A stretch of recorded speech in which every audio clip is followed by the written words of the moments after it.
நானும் ஒரு டாப்பர் ஆயிருக்கலாமே, ஆனா அதுக்கெல்லாம் ஒரு தனி டேலண்ட் வேணும் அப்படின்னு சொல்லி ஃபீல் பண்ணிட்டு இருந்தீங்க அப்படின்னு சொன்னா இந்த வீடியோ உங்களுக்காக தான் பசங்களா. ஒரு டாப்பருக்கும் உங்களுக்கும் எந்த விதமான வித்தியாசங்களும் கிடையாது. The only thing is mindset. நம்ம மனசுக்குள்ள நம்மளுடைய ஸ்ட்ராட்டஜிஸ், நம்மளுடைய பாதை வந்து கரெக்டா ஸ்ட்ரக்சர்டா இருந்தது அப்படின்னு சொன்னா டெஃபினட்டா உங்களுக்கும் ஒரு டாப்பர் ஆகிறதுக்கான பொட்டென்ஷியல் இருக்கு பசங்களா. சோ இன்னைக்கு நான் உங்களுக்கு ஒரு மைண்ட் செட்ல நீங்க என்னெல்லாம் வந்து ஒரு விஷயங்களை ஞாபகம் வச்சுக்கணும் அண்ட் எப்படி அது உங்களோட ஸ்டடியை வந்து இம்ப்ரூவ் பண்ண போகுதுங்கிறத பசங்களா ஷேர் பண்ண போறேன். ஸோ இதுல 5 பாயிண்டர்ஸ்ல 4வது பாயிண்ட் இஸ் ரொம்ப ரொம்ப இம்பார்ட்டன்ட். ஸோ கவனமா கேளுங்க. First thing is the focus. So focus வந்து சில பேருக்கு சில நேரத்துல தான் ஃபோக்கஸ் இருக்கும்னு சொல்லுவோம். பட் டாப்பருக்கு 24 மணி நேரமும் கவனம் இருக்கும்.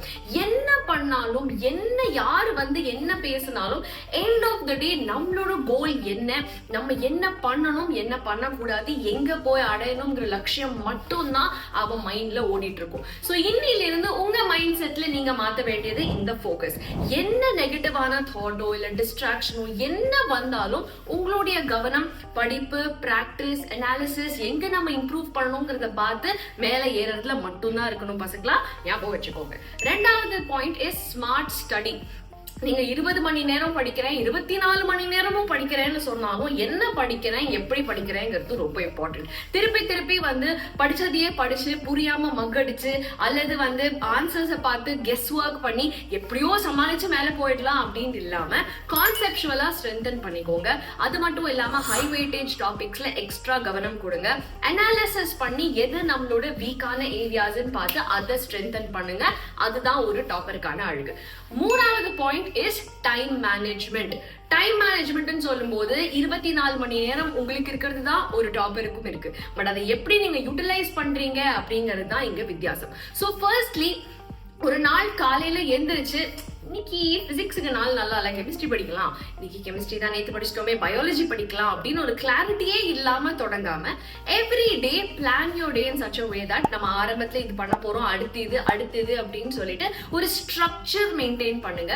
அதே மாதிரி நீங்க எவ்வளவு நேரம் செலவழிக்கிறீங்க, ஒரு சாப்டர்ல ரொம்ப ஓவரா நம்ம டைம் ஸ்பெண்ட் பண்றோம்னா கட் பண்ணிட்டு ஒரு ஸ்விட்ச் பண்ணுங்க, come back to it little later.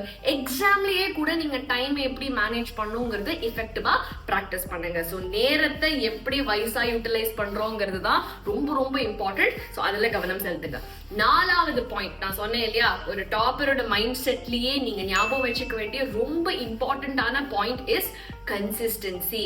Okay, so 2 நாள் தடுக்கி விழுந்து படிச்சு குட்டிக்கிறதுனாலாம் அடிச்சு படிச்சு 3வது நாள் படுத்து தூங்கிட்டோம் அப்படின்னு சொன்னா நம்ம அந்த 2 நாள் போட்ட எஃபர்ட்டுக்கு என்ன அர்த்தம் இருக்கு இல்லையா? சோ நீங்க வந்து ஒவ்வொரு நாளையுமே தொடங்கும் பொழுது have the same spirit, same goal. நான் சொன்ன மாதிரி focus, smart study, time management ஒவ்வொரு நாளும் நீங்க வந்து பிராக்டிஸ் பண்ண அது வந்து it will take you a long way. So consistency is key பசங்களா. என்ன நடந்தாலும் உலகமே திரும்பி வந்தாலும் நம்ம வந்து நம்மளோட ஸ்டடி ஸ்ட்ரக்சர்ல இருந்து விலகாம பாத்துக்க வேண்டியது உங்களுடைய பொறுப்பு. அண்ட் 5வது விஷயம் இஸ் யோர் பிராக்டிஸ். ஓகே, நீங்க எவ்வளவு படிச்சு எவ்வளவு ஸ்ட்ரக்சர்டா டிசிப்ளின்டா கன்சிஸ்டன்டா இருந்தாலும் பிராக்டிஸ் அப்படிங்கிறது தான் it will take you to the next step. So நீங்க வந்து மாக் டெஸ்ட் எழுதுறதா இருக்கட்டும், எங்க என்னோட தப்புகள் வருதுன்னு அனலைஸ் பண்ணி மறுபடியும் அந்த பிராக்டிஸ்ல இம்ப்ளிமெண்ட் பண்றதா இருக்கட்டும், மாக் டெஸ்ட் எழுதும்போது நம்மளோட டைம் அலோகேஷன்ல இருந்து நம்மளோட பதட்டங்களை எப்படி நம்ம ஃபேஸ் பண்றோம்ல இருந்து ஒவ்வொரு விஷயத்தையும் நீங்க பிராக்டிஸ் பண்ண அங்க நீட்ல போய் எழுதும்போது இத்தனை நாள் நீங்க பிராக்டிஸ் பண்ண 10 டெஸ்ட்ல இது 11வது டெஸ்ட்ங்கிற அளவுக்கு உங்களுக்கு ஒரு கான்பிடன்ஸ், ஒரு நிதானம் அண்ட் ஒரு கண்ட்ரோல் ஓவர் யோர் பேப்பர் உங்களுக்கு இருக்கும். ஸோ இந்த 5 பாயிண்ட்ஸ் நீங்க இம்ப்ளிமெண்ட் பண்ணீங்க அப்படின்னு சொன்னா கண்டிப்பா ஒரு டாப்பருக்கான பொட்டென்ஷியல் உங்களுக்குள்ள ஒளிஞ்சிருக்கு. இந்த மைண்ட் செட்டை கொஞ்சம் மாத்திக்கிட்டீங்க அப்படின்னு சொன்னா நீட் 2025 உங்களுடையது பசங்களா. நல்லா படிங்க, நல்லா ஃபோக்கஸ் பண்ணுங்க.